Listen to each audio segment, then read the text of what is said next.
So welcome to the Sukkah. So the most important part of a Sukkah, so the name of the holiday is Sukkot, but a Sukkah is the name of the piece. So I've always loved Sukkot, and I've made many Sukkahs in my life.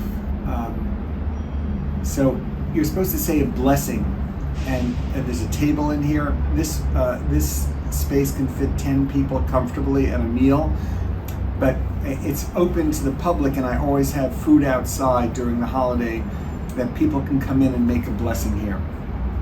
So let's get back to why I wanted to make this Sukkah. So I was a little kid, and it was always my favorite holiday. My grandparents made it magical. They lived on the 6th floor, and the Sukkah was in the garden in the background.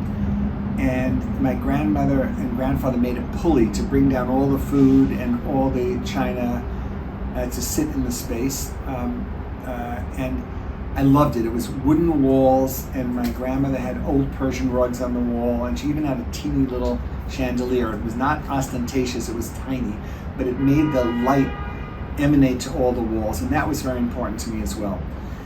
So then in my 20s, I moved to the Upper West Side, and I had a very limited budget, and I moved into a basement apartment in a brownstone in a turning neighborhood. And the reason I took the apartment is it had a huge garden, and I already said to myself, oh my God, 8 days a year, this is going to be heaven for me.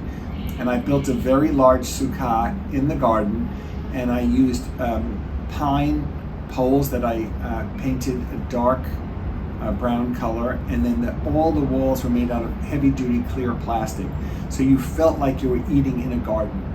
And that stayed with me for many, many years. I've been involved with many community centers and helping them build their own. I've always worked with children to decorate the walls, because usually they were not art pieces, they were just made either out of fabric or out of wood. In fact, I have never seen a white sukkah, and I've never seen a sukkah like this that's really very mindfully constructed as an art piece. I've seen them as beautiful painted narratives, but nothing that could be taken apart and used all year round. That was so important to me. So 10 years ago, I came up with this idea, and I had to find the right patron to pay for it.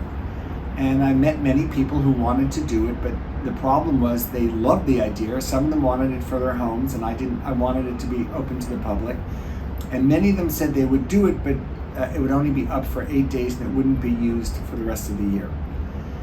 So the JCC, the Marlene Meyerson JJC on the Upper West Side is a place that I've done many projects for. In fact, I'll show you downstairs some of the other projects I've done. I did their donor recognition wall, and in fact, what I'm very proud of, you'll see that it's also made out of different components.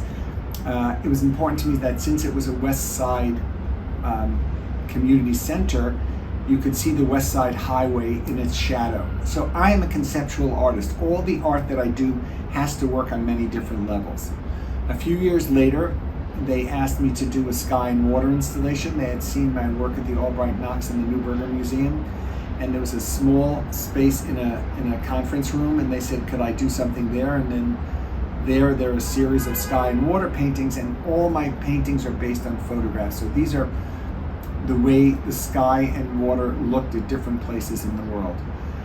And I talked to Zelda Stern about this, and Zelda's husband had just died, Stanley, and she said, you know, this sounds really intriguing. Stanley loved Sukkot and welcoming in the stranger, and he would also have loved the idea that it was never in storage. And we talked about a close friend of mine, Rachel Cowan, who the Makom space, she did a lot of meditative projects there. And Rachel and I, many years ago, had talked about doing a sky and water installation for that room, and it didn't happen. And I felt it was really a godsend that it hadn't happened. And then we decided, together with Rabbi Joy Levitt, who was then the CEO of the JCC on the West Side, to have 8 of the panels in that room for 11 and a half months a year. And then on Sukkot, it's empty, but it still looks beautiful, but you know that they're outside doing other work, which is being a Sukkah meditative space. It's a real honor to be commissioned to do a project, and it's been a joy to work with Zelda whose commitment to hospitality and healing and transforming a space to make it a sacred space is extremely important to her as well.